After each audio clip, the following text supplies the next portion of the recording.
صباح الخير متابعينا، ويانا مصطفى أحمد.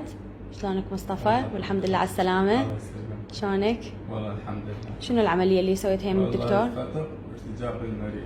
تمام. من شنو كنت تعاني قبل العملية؟ كنت أعاني من حموضة، حرقان، غصة، يعني كنت سنتين ما خليت الدكاترة ما أخذ لا علاج. كل واحد يقول لي شكي وكل واحد يعطيني علاج. حالتي النفسية تدمرت.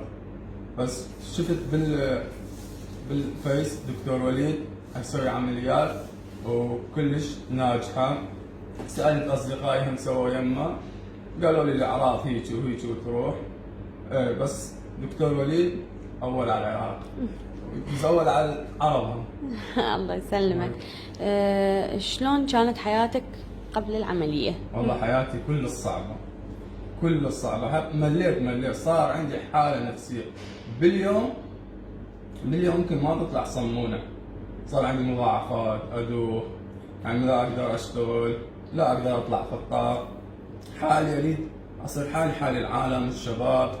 أي والله والحمد لله دكتور وليد ما قصر. ودكتور وليد العملية صعبة كانت وطاني نسبة 95%، وأنا أقول 100%. زور زيركا دكتور وليد دس خوش بيه. الله يسلمك. زين، شنو اللي حسيته ما بعد العملية يعني؟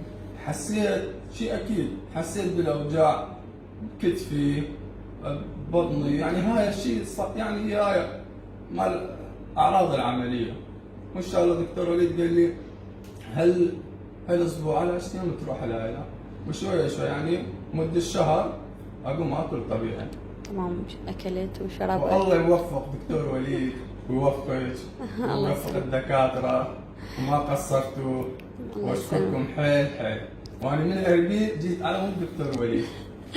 الله يسلمك. الحمد لله على سلامتك. الله يسلمك. مع السلامة. الله يسلمك.